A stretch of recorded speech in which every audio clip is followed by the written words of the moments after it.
आज आपण बनवली आहे चवळी बटाटा याची मालवणी वाटण घालून सुंदर अशी रस्सा भाजी। नमस्कार, वेलकम टू अर्चनाज इझी रेसिपीज। तर आज आपण अगदी झटपट अशी चवळीची भाजी दाखवणार आहोत, चवळी बटाटाची रस्सा भाजी दाखवणार आहोत।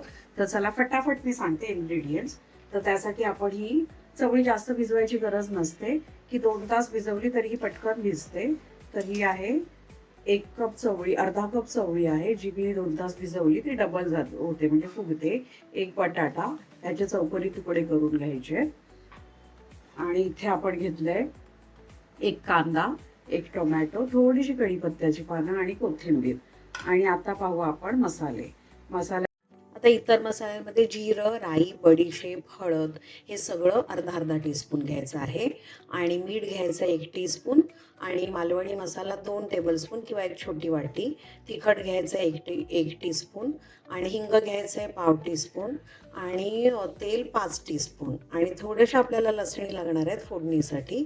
तर आता हे सगळं साहित्य आपण गोळा करून आता भाज्या आपल्या ज्या आहेत त्या आपण कापून घेऊया। आणि भाज्या कापून झाल्या की मग आपण भाज्या म्हणजे कांदा, टोमॅटो आणि कोथिंबीर। आणि आता इथे तेल गरम केलं आहे आपण। तर गरम तेलावर आता आपण फोडणी देऊया। तर फोडणीला सुरुवातीला आपण हे 5 टीस्पून तेल टाकतोय। तेल गरम झालं की त्या मागोमाग आपली जाणार आहे राई, जिरं, बडीशेप आणि त्या पाठोपाठ जाणार आपली लसूण जाणार आहे। आणि हे सगळं टाकल्याच्या नंतर कढीपत्ता टाकायचा आहे। कढीपत्ता झाला की मग कढीपत्त्याच्या वरती आपण कढीपत्त्या मागोमाग हे पाव टीस्पून हिंग टाकलंय आपण। हिंग आता आपण टाकू कांदा। कांदा थोडासा परतून मग तिखट, हळद आणि मीठ टाकून एकदा सगळं परतून घ्यायचं। व्यवस्थित परतून मग आपला टोमॅटो जाईल। टोमॅटो टाकल्यानंतर मागोमाग जाईल आपलं हे मालवणी वाटण। हे टाकल्यावरती पुन्हा एकदा छान ढवळून घ्यायचं आहे सगळं सामान एकत्र करून, म्हणजे मिश्रण एकत्र करून। आणि मग ह्याच्यावर ठेवूया आपण झाकण। झाकणावर थोडं पाणी। ही कशासाठी? तर आतल्या भाज्या म्हणजे आतली फोडणी व्यवस्थित शिजून एकरूप होण्यासाठी। आता 5 मिनिटांनी आपण हे झाकण काढू। बघा आतमध्ये मसाले छान शिजले। तर आता ही चवळी आणि बटाटे टाकून वरून आपण वाफेला ठेवलेलं पाणी आणि एक्स्ट्राचं पाणी पण टाकू। आणि पाणी टाकल्यावर की पाणी किती टाकायचं? तर चवळी पूर्णपणे भिजेल इतकं, कारण कच्ची चवळी आपली, उकडलेली चवळी नाहीये। तर ते शिजून आपल्याला जितका रस्सा पातळ हवाय तितकं पाणी टाका तुम्ही। आणि त्याच्यावरती पुन्हा झाकण ठेवायचं। झाकणावरती पाणी ठेवू आणि हे झाकणावरचं पाणी जसं आटत येईल म्हणजे कमी होत येईल तसं समजायचं। 10 मिनिटं जातात तर तसं समजायचं की आपली आतली भाजी शिजली। मग 10 मिनिटांनी आपण झाकण काढून भाजी चेक करू। बटाटा आणि चवळी शिजली म्हणजे आपली भाजी झाली तयार।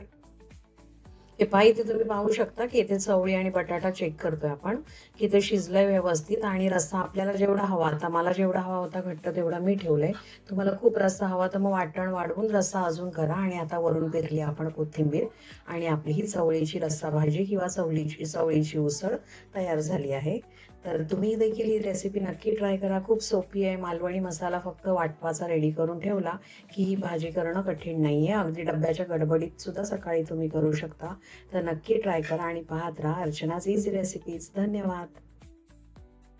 तर आज आपण केली आहे चवळी बटाट्याची रस्सा भाजी, म्हणजे एक प्रकारे ती उसळ टाईपच आहे। तर तुम्ही अशी ही ब्रेड सोबत, म्हणजे डाएट कॉन्शियस असाल तर ब्राऊन ब्रेड घ्या, नाही तर मग आपला पाव घ्या, थोडंसं फरसाण टाका, लिंबू पिळा, कांदा कोथिंबीर घाला आणि एन्जॉय करा चवळी बटाटा रस्सा भाजीची मिसळ। धन्यवाद। आणि एन्जॉय करा चवळी बटाटा रस्सा भाजीची मिसळ। धन्यवाद।